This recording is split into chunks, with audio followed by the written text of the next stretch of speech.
এক বিশাল বনের ধারে একটি গাছে বাস করত এক কুটিল কাক। গাছের নিচে প্রতিদিন আসত এক সরল হরিণ। আজ অনেক ঘুরলাম, একটু ঘাস খেয়ে বিশ্রাম নেই। এই হরিণটা বেশ মোটা, যদি এটাকে ফাঁদে ফেলতে পারি তাহলে মজা করে খেতে পারব। বন্ধু হরিণ, তুমি কেন এত কষ্ট করছ? শুকনো ঘাস খেয়ে লাভ কি? তাহলে আমি কি করব? চলো, আমি তোমাকে একটা জায়গায় দেখাই, সবুজ কচি শস্যে ভরা। তুমি খুশি হয়ে যাবে।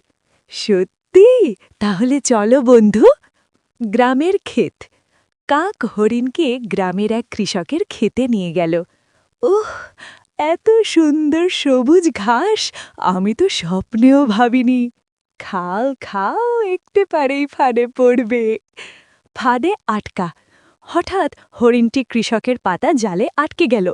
আহ, আমি আটকে গেছি। বন্ধু কাক, আমাকে বাঁচাও।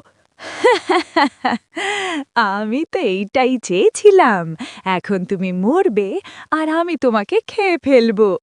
হরিণের বুদ্ধি। হরিণ বুঝল কাক তার শত্রু। সে বুদ্ধি করে মৃতের মতো পড়ে রইল। এখন বাঁচতে হলে অভিনয় করতে হবে। কৃষকের আগমন। ওহ, হরিণটা তো মরে গেছে। জাল খোলেনি। কৃষক জাল খুলতেই এটাই সুযোগ।